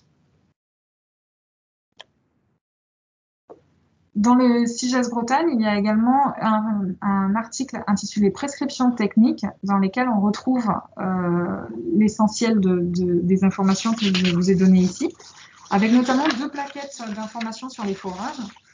Une plaquette « Le forage en Bretagne » qui reprend les prescriptions principales, notamment les distances, que faire en cas d'abandon d'un ouvrage, qui va reprendre l'organigramme que je vous ai présenté. Il y a également une plaquette spécifique au forage en milieu littoral qui va reprendre les critères et les conditions à respecter pour implanter en toute sécurité un forage au niveau du littoral sans attirer le biseau salé. Ces 2 plaquettes sont consultables et téléchargeables en PDF sur le site CIGES Bretagne et elles sont en cours de mise à jour. Il y a également un guide méthodologique forage et prélèvement d'eau souterraine qui va plutôt s'adresser aux foreurs et aux bureaux d'études pour savoir où trouver les différentes données qu'ils doivent compléter dans les dossiers de déclaration. Ici, quelques détails sur la plaquette forage en milieu littoral, qui présente donc les enjeux de ces forages, les préconisations en cours de réalisation du forage, mais aussi en cours d'exploitation du forage. Comment on fait pour gérer une exploitation de l'eau douce sur la bordure littorale. Le détail du guide méthodologique qui est en cours de mise à jour également et qui va donc reprendre les différents éléments nécessaires pour la réalisation d'un forage et qu'on doit mettre dans les dossiers d'incidence ouvrage, le rapport de fin de travaux et le dossier d'incidence prélèvement, et puis qui reprend aussi les recommandations techniques pendant et après les travaux. La déclaration code minier, obligatoire pour tout forage de plus de 10 mètres de profondeur, elle est disponible en ligne sur le site de la DREAL Bretagne. Vous avez ici le lien direct vers ce formulaire. Et enfin, le guide d'application de l'arrêté du 11 septembre 2003, qui est disponible, c'est un guide qui a été en version papier et qui a été mis en ligne sur le CIGES Seine-Normandie, également en lien sur le CIGES Bretagne, et vous avez le lien vers ce guide qui est un peu plus illustré, disons, que ce qu'on peut trouver dans un texte réglementaire.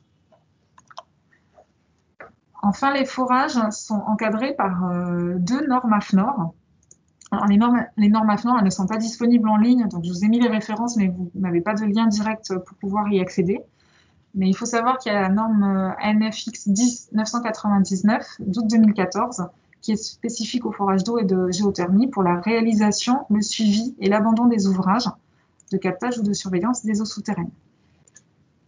Il existe aussi une norme NFX 10-980 qui date d'avril 2007 et qui, là, concerne les démarches administratives spécifiques au forage.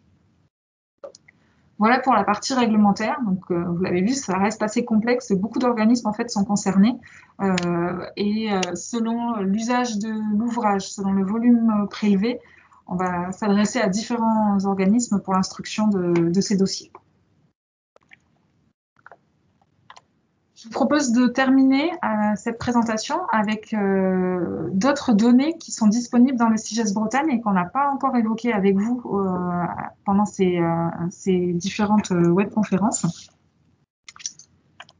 Notamment un tableau de correspondance entre les SAGE, les masses d'eau souterraines et les entités BD-LISA. C'est-à-dire que sur chacun des SAGE bretons, on a regardé quelles étaient les masses d'eau souterraines qui sont présentes, mais aussi quelles sont les entités BD-LISA. Donc, je vous rappelle, la BD-LISA, c'est le référentiel des aquifères français, la limite des systèmes aquifères. Et donc, pour chacun des SAGE, vous avez un tableau sur le CIGES Bretagne. Vous avez ici l'adresse. Vous retrouvez donc à gauche le SAGE correspondant et la fiche gesto correspondante. Les masses d'eau souterraines de ce SAGE avec un lien vers les fiches réalisées par l'Agence de l'eau pour ces masses d'eau souterraines. Et les entités BD-LISA de ce SAGE avec des liens en bleu, quand on clique sur le code, on a accès aux fiches de synthèse hydrogéologique qu'on vous a présentées mardi et dans lesquelles vous retrouvez l'ensemble des informations disponibles sur les eaux souterraines, sur ce découpage hydrogéologique. Pour chacune de ces entités, vous avez aussi les superficies qui sont concernées, puisque certaines se trouvent vraiment en bordure de sage et ne représentent qu'une toute petite partie du territoire. Donc voilà, vous pourrez trouver les informations. Ça peut être vraiment intéressant quand vous avez une étude spécifique sur vos territoires, de savoir déjà ce qui existe comme information, d'avoir une petite synthèse géologique aussi, et d'avoir des données sur les prélèvements d'eau souterraine. On en parlait tout à l'heure. Le fait que les bases de données ne soient pas forcément complètes, qu'on n'ait pas connaissance de tous les prélèvements. Dans le cadre du CIGES Bretagne, on a fait un inventaire sur l'année 2009 des prélèvements d'eau souterraine, en essayant d'être le plus exhaustif possible. Et les résultats de ces inventaires sont présentés dans les fiches de synthèse hydrogéologique BDELISA. Et donc, vous avez déjà par bassin versant, donc si je prends l'exemple sur le sage ouest Cornouailles, on va avoir sur les bassins versants de la rivière de Pont-l'Abbé et aussi du Goyen et des bassins côtiers entre l'Aulne et la Pointe du Raz, on va avoir cette synthèse des prélèvements qui a été réalisée sur l'année 2009 et consultable sur chacune de ces fiches. Donc ça peut être des informations qui vous intéressent directement. Si jamais vous voulez afficher le référentiel BDELISA dans l'espace cartographique du CIGES, par exemple, je vous ai indiqué ici la procédure à faire pour y accéder.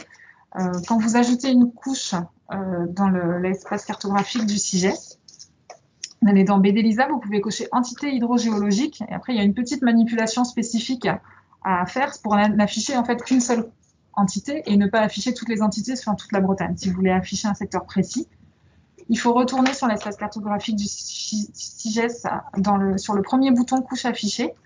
Vous avez ici la liste des couches qui s'affiche. Et en cliquant sur le bouton paramétrer, vous allez pouvoir entrer soit le code de l'entité BDELISA, soit son nom, par exemple le nom du bassin versant, et ça va vous permettre d'afficher une seule couche. Donc ici, c'est l'exemple sur le bassin du Meux. On tape les premières lettres, une liste déroulante s'affiche, on choisit d'afficher la couche sur le bassin versant du Meux, et celle-ci apparaît dans l'espace cartographique. Vous pouvez après, dans l'espace cartographique, jouer sur la transparence des couches. C'est ce qu'on voit dans le petit curseur qu'on voit dans la capture d'écran en haut à droite. Vous pouvez jouer sur la transparence des couches pour voir ce qui est en dessous, comme ce que vous pourriez faire sur un logiciel de SIG. Informations complémentaires sur les périmètres de protection des captages. On demande fréquemment où est-ce qu'on peut trouver les données. Alors, pour ce qui concerne uniquement les captages souterrains, on a fait un article dans le CIGES spécifique à ces périmètres de protection pour les captages d'eau souterraine. On a réalisé des cartes pour chacun de ces captages qui ne sont pas disponibles en ligne en raison du plan Vigipirate, mais qui sont disponibles sur demande auprès de l'ARS Bretagne. Sur l'article ici en lien, vous aurez l'adresse mail de l'ARS pour pouvoir y accéder. Et donc voilà, les cartes sont du type de celle qui est affichée. On l'a affichée ici floutée, toujours en raison du plan Vigipirate.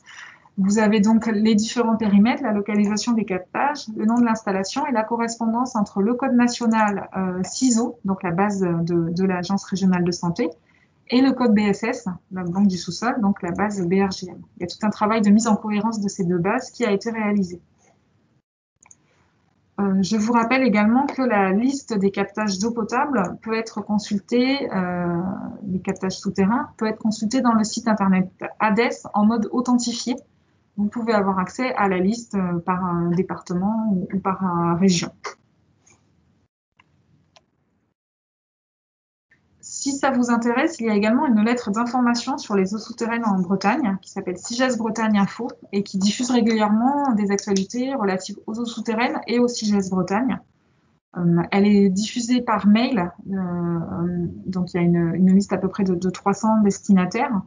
Elle est également diffusée sur la page d'accueil du CIGES Bretagne, dans les actualités, et également via un menu où sont archivés, le menu 7 déroulant, où sont archivées toutes les anciennes newsletters. Ça peut vous intéresser pour avoir les dernières informations sur des nouveaux projets, des actualités, des productions qu'on fait dans le cadre du CIGES Bretagne, notamment des vidéos, et puis un agenda également pour savoir quand sera diffusé le prochain bulletin de situation du niveau des nappes ou des événements particuliers. Vous pouvez vous inscrire via le formulaire de contact sur le site CIGES Bretagne ou en nous contactant directement Bruno ou moi. Pour finir sur le CIGES, et plus particulièrement sur l'accès aux données sur les eaux souterraines et la géologie, vous avez ici la liste, une partie des sites internet hébergés par le BRGM, hébergés et développés par le BRGM sur les différentes thématiques. Le portail principal, c'est le portail Infoterre, qui est vraiment le portail d'accès aux données scientifiques du BRGM. Vous avez des différents sites spécifiques en lien avec l'eau que je vous ai présenté également mardi, donc le site ADES et le site CIGES Bretagne, mais également le site BNPE, Banque nationale des prélèvements d'eau, sur lesquels vous pourrez trouver des informations sur les volumes prélevés pour l'ensemble des usages et pour l'ensemble des ressources superficielles et souterraines. Le site Géorisque qui va répertorier c'est un portail du ministère du Développement durable qui est conçu par le BRGM et ça concerne les risques naturels sur l'ensemble du territoire. Deux sites en lien avec les sites et sols pollués, le site BASIAS qui est l'inventaire national des anciens sites industriels et d'activités de services et la BDSOLU, base de données des analyses de sols urbains. Et enfin, le site géothermie.fr où vous retrouvez les informations sur l'énergie géothermique. Sans oublier les applications mobiles. Bruno vous a parlé d'InfoNapp tout à l'heure pour avoir accès directement au niveau des nappes sur smartphone. Il existe aussi le site e-Infoterre et InfoGéol pour avoir accès notamment aux cartes géologiques. Et puis les différents logiciels scientifiques édités par le BRGM, par exemple l'interprétation des essais de pompage. Voilà pour la partie données disponibles dans le CIGES Bretagne. Je vous propose de faire déjà un temps d'échange sur ces deux parties. Je vais arrêter la présentation.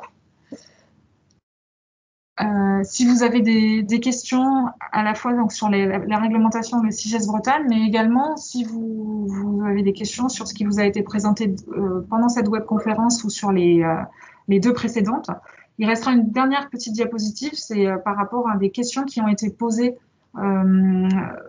notamment lors de la première webconférence, lors de l'enquête de satisfaction, et auxquelles on n'a pas forcément pu répondre directement dans le cadre des deux dernières webconférences, mais on peut vous transmettre en fait des liens pour pouvoir aller plus loin et pouvoir répondre en partie à vos questions.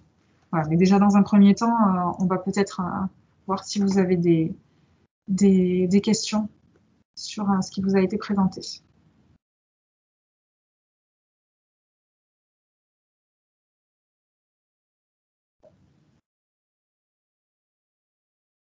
Donc là, il y en avait juste une sur la partie transmission des données SIG sur les périmètres de protection.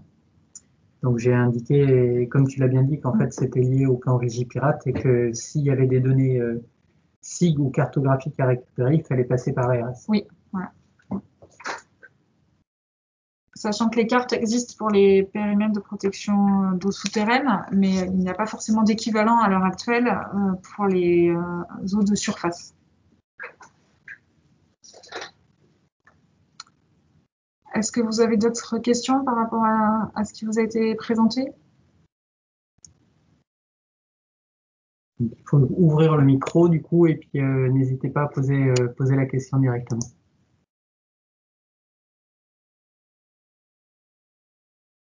Alors, s'il n'y a pas de questions pour l'instant, je vais juste revenir sur les différentes questions qui ont été posées, notamment à la fin de la première webconférence. Il y a eu beaucoup d'interrogations sur les temps de réponse des eaux souterraines Et donc ça, c'est vraiment un vaste sujet qui mériterait bien plus que 2 diapositives dans le cadre de cette webconférence pour y répondre. Donc ce qu'on vous propose, c'est de consulter les présentations qui ont été faites lors d'une journée CRESEB qui était consacrée à cette thématique le 13 janvier 2015. Il y a différents organismes qui ont participé et les présentations ont été enregistrées. Donc, vous y avez accès via ici ce lien. Je ne sais pas si tu veux ajouter que tu étais présent, Bruno, à cette journée. Oui, c'est ça. Il y a une intervention qui me concernera où j'ai essayé de parler de ce que le BRGEM, enfin des données dont disposait le BRGEM pour répondre à cette question. Alors, juste pour reparler de ça, en fait, la question sur le temps de réponse des eaux souterraines, c'est une question qui est complexe, qui est étudiée encore aujourd'hui par beaucoup d'organismes de recherche, hein, dont le BRGEM. Et après, en fait, quand on pose une question de façon plus globale sur le temps de réponse d'un bassin versant, d'une rivière, d'une nappe, en fait, on utilise différents termes techniques. Et ce qu'il faut avoir en tête, c'est plutôt se baser sur les fiches qui ont été éditées par le Comité scientifique de l'environnement de Bretagne, qui parle notamment de 3 temps. Et je pense que pour avoir des termes communs à chacun d'entre nous, sachant qu'on travaille dans des métiers totalement différents, il faut plutôt se baser là-dessus. Et dans ces temps-là, en fait, le conseil scientifique identifie 3 temps. En fait, il y a d'abord un temps de réaction, il y a un temps moyen de résidence et un temps de mise à l'équilibre. Donc, du coup, comme c'est une question complexe et que on n'a pas forcément tous les mêmes questions, ou on n'arrive pas forcément, en fait, il faut qu'on arrive à se comprendre entre nous. Le mieux, c'est effectivement de se baser plutôt sur ce diaporama du CRESEB qui faisait vraiment le point sur cette question, avec des intervenants variés. Donc, je suis intervenu, mais il y avait également des intervenants de l'université et également des intervenants de l'INRA aussi. Donc, encore une fois, suivant nos métiers, on n'utilise pas forcément les mêmes termes. Donc, c'est plutôt que de détailler en fait notre réponse ici, c'est mieux de se baser sur cette présentation.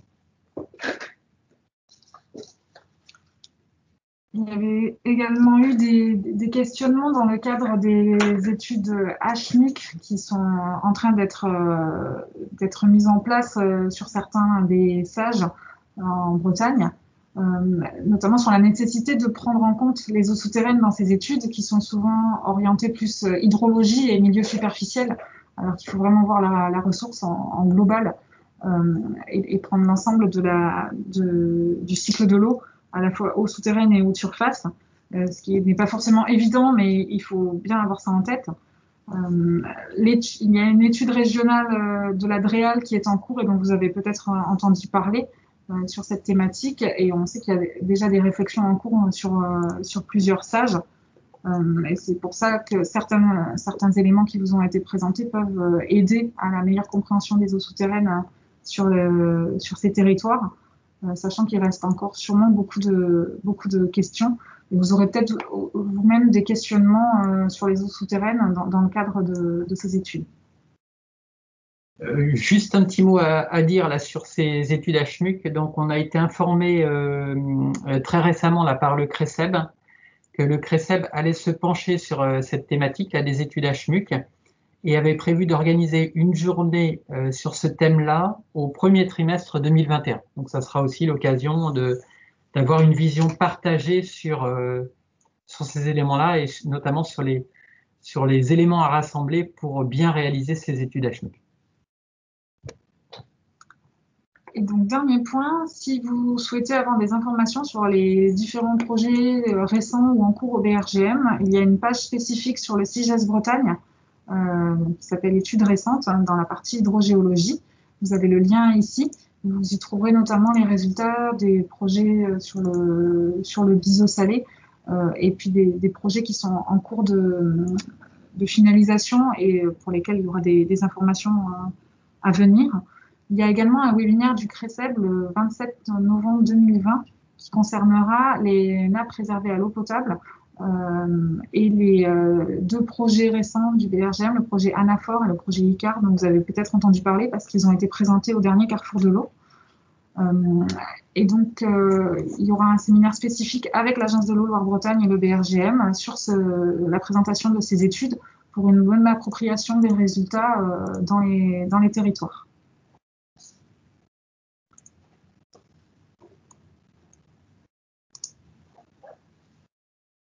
Si vous avez des questions, n'hésitez pas, nous sommes là encore pour quelques minutes pour y répondre. Des questions sur les webconférences ou plus largement sur la problématique aux souterraines, n'hésitez pas. Oui, et puis je rajoute ce que Flora a dit tout à l'heure, en fait, hein, si vous avez aussi des sujets d'intérêt, des questions que vous vous posez en fait sur vos territoires respectifs, n'hésitez pas à en parler maintenant ou alors même à en parler plus tard pour voir s'il y a moyen peut-être d'approfondir ces questions ou ces connaissances sur votre territoire. Parfois, ça peut être une réponse très rapide et parfois, ça nécessite qu'on travaille en commun sur un projet un peu plus long.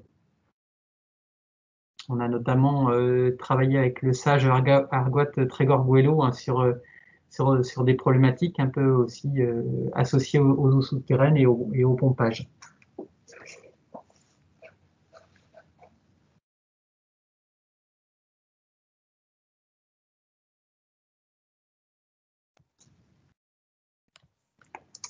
S'il n'y a pas d'autres questions, de toute façon, moi, je vais envoyer, comme pour les 2 premières webconférences, une petite enquête. Vous pourrez toujours, s'il y a des questions qui vous reviennent, les poser via ce biais-là, mais aussi directement par mail à Bruno et Flora, bien évidemment. Comme j'ai l'impression qu'il y a... Ah, si, peut-être. Il y a une question, je crois, de La Laurent. finalisation de l'étude sur l'AF avec son fonctionnement hydro particulier est-elle toujours prévue pour la fin de l'année? Oui, d'accord, très bien. Donc ça, je peux répondre parce que c'est moi qui m'en charge. Donc c'est une étude que l'on mène avec Eau du Morbihan. Je vais juste peut-être retracer rapidement le concept avant de répondre directement à la question. Donc l'étude sur l'AF, en fait, donc l'AF est une rivière qui marque la limite entre l'Ille-et-Vilaine et le Morbihan. C'est une rivière avec des étiages assez sévères. Et Eau du Morbihan a implanté 3 forages dans la vallée qui sont censés capter une eau souterraine assez profonde et pas en contact avec la rivière. Mais malheureusement, en fait, depuis l'exploitation des forages, certains riverains se sont plaints en disant que la rivière était beaucoup plus à sec qu'auparavant. Voilà, donc du coup, on travaille scientifiquement là sur cette question, sur ce projet sur ce secteur de l'AF pour mieux connaître en fait les caractéristiques de cette zone et puis les relations, encore une fois, nappe-rivière avec les différents points. Donc l'étude, elle est toujours en cours. Donc, pour répondre à la question, on avait effectivement prévu de la terminer à la fin de l'année, mais malheureusement, en raison de la crise sanitaire et du Covid, on est amené à la repousser de 6 mois. Donc, on a bon espoir de la terminer pour le milieu de l'année prochaine. Voilà.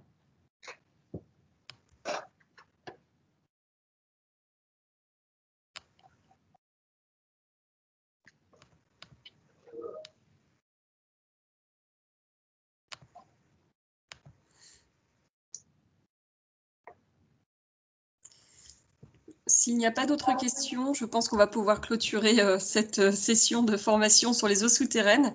Je vous remercie à tous et je vais vous envoyer tous les éléments. Juste, il y a une question qui est en cours, qui est en train d'être écrite là. Donc on patiente. Oui, juste quelques secondes.